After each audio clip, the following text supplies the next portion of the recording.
নমস্কার, নতুন ব্লগে সকল বন্ধুকে স্বাগত জানাই। আশা করি সকল বন্ধুরা খুব ভালো আছো, সুস্থ আছো।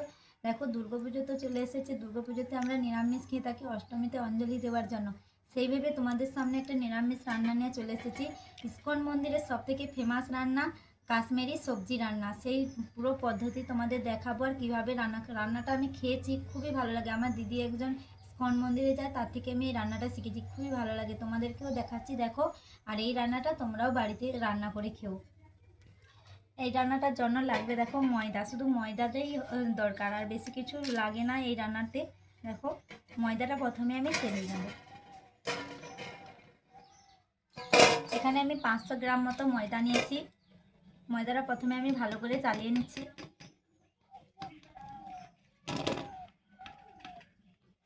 খাবারের জিনিস সবসময় চালিয়ে নেওয়া ভালো।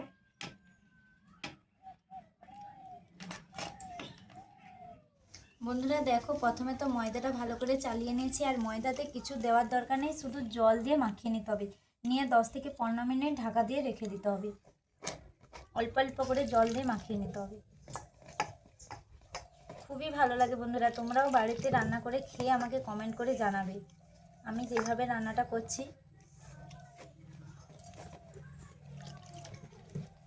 একবারে খুব বেশি জল দেওয়া যাবে না, অল্প অল্প করে এভাবে জল দিয়ে মাখিয়ে নিতে হবে। দেখো, ভালোভাবে ময়দাটা মেখে নিয়েছি। খুব বেশি নরম করলে হবে না, বেশি টাইট করলে হবে না, এভাবে করেছি দেখো। এবারে একে 15 মিনিট ঢাকা দিয়ে রেখে দেবো। তারপরে ময়দাটাকে ভালো করে তখন ধুয়ে নেব। 15 মিনিট তো মাখিয়ে রেখেছিলাম। এবার দেখে নেব কীভাবে ময়দাটা কী হলো। দেখো বন্ধুরা, ময়দাটা দেখো, তোমাদের কাছ থেকে দেখাচ্ছি। দেখো কত সুন্দরভাবে সফট হয়ে গেছে। এবারে আর একটু মাখিয়ে নেব এভাবে। দেখো,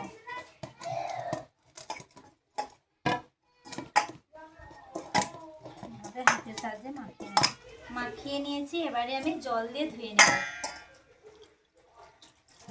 এভাবে ময়দাটা চটকে চটকে ধুয়ে নিতে হবে।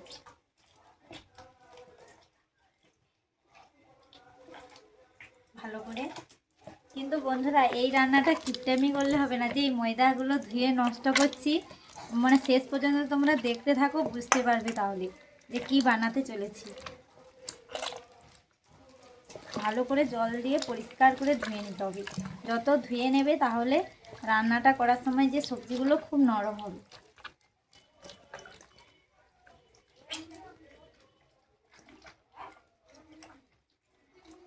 ভালো করে ধুয়ে এভাবে দেখো জলটা বের করে নিতে হবে।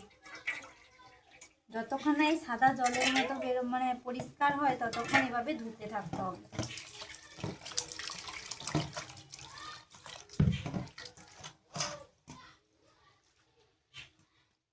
কত সুন্দরভাবে ধুয়ে নিয়েছি দেখো। এই এতটাখানি বাড়িয়েছি, আরও ভালো করে পরিষ্কার করে ধুয়ে নেবো। আর এই দেখো মোটা জলটা বেরিয়েছে, দেখো কতবার ধুয়ে নিয়েছি। প্রায় 10 থেকে 12 বার ধুয়ে নিয়েছি। আরও ধুয়ে নিতে হবে। যত পরিষ্কার করে ধুয়ে নেবে, তাহলে রান্নাটার সময় এগুলো যে বানাবো নরম লাগবে, খেতে খুব ভালো লাগবে।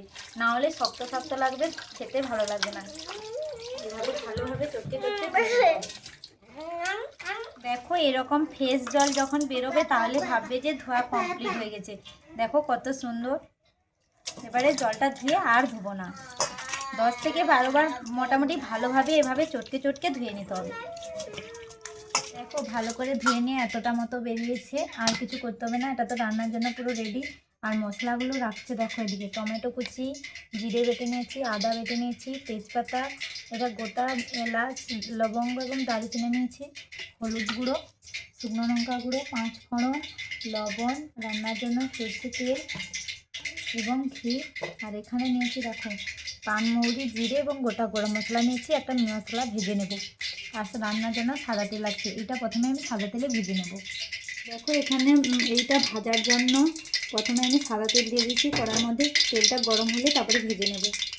তো এটা থেকে আমি ছোট ছোট করে কেটে নিয়েছি। তোমরা তোমাদের মতো সাইজ মতো করে নেবে। একটা গুটির মতো করেছি দেখো, ছোট্ট কাঁচের গুটির মতো। এগুলো তেল গরম হয়ে গেছে, উষ্ণ উষ্ণ গরম হয়ে গেলে ওর মধ্যে ছেড়ে দেবো। দেখো কীভাবে ফুলে ওঠে।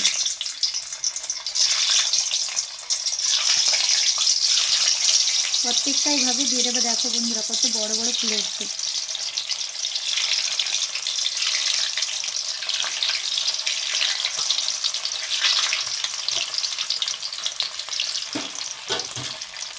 খুন্তির সাহায্যে নাড়িয়ে দেব।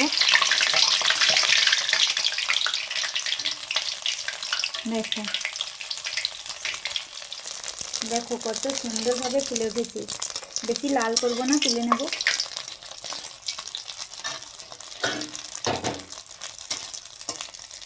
এভাবে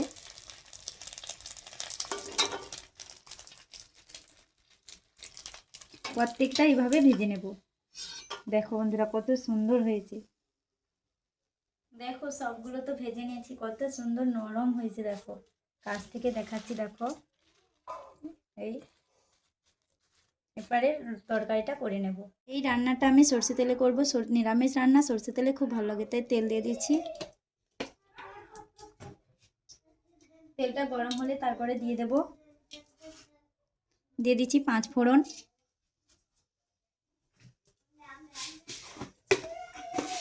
অল্প করে চিনি,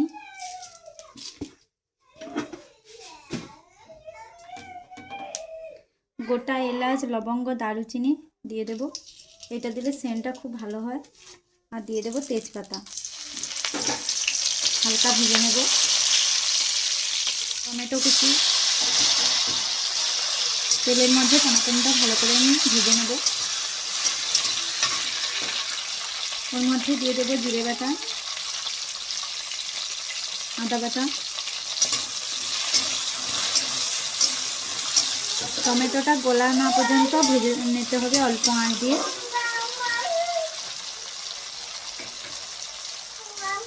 দেখো টমেটোটা ভালোভাবে গলে এসেছে। ওর মধ্যে দিয়ে দেবো শুকনো লঙ্কা গুঁড়ো।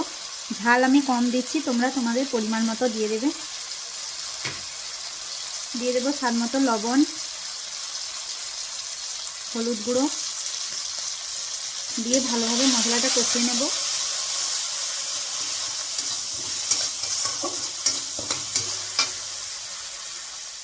মশলা বেটেছিলাম সেই শিল ধোয়া জলটা অল্প করে দিয়ে মশলাটা কষিয়ে নেব ভালোভাবে।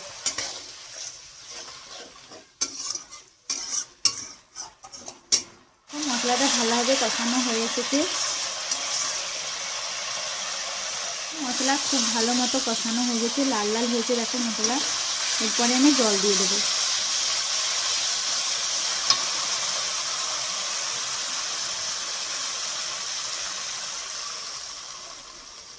বেশি জল দেব না, এই রেসিপিটা মাখা মাখা করতে হয়।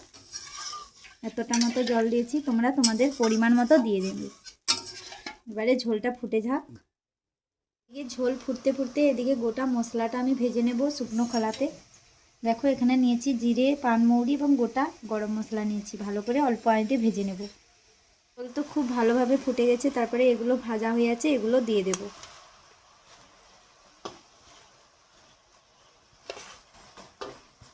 সবগুলো দিয়ে দেব, নাড়িয়ে দেব।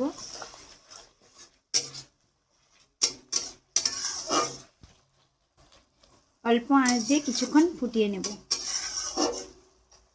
হয়ে গেছে, মাখা মাখা হয়েছে। আর বেশি মাখা মাখা করব না। আর এখানে দেখো মশলা গুঁড়ো করে রেখেছিলাম ভেজে, ওইটা দিয়ে দেবো উপর দিয়ে অল্প করে, খুব বেশি দেব না।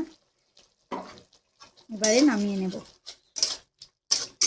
দেখো তোমাদের কাছ থেকে দেখাচ্ছি কত সুন্দর লাগছে। দেখো এবারে ঢেলে নেব। হয়ে গেছে। ওর মধ্যে গাওয়া ঘি অল্প করে দিয়ে দেব।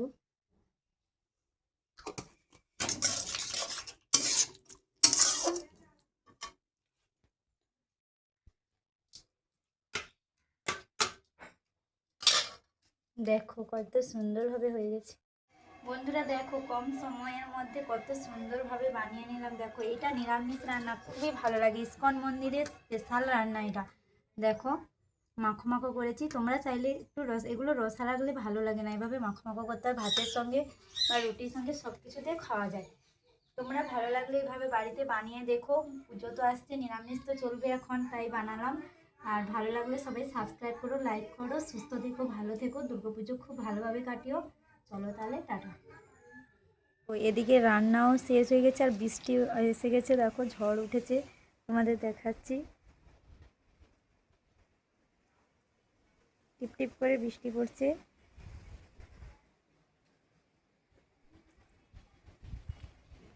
দেখো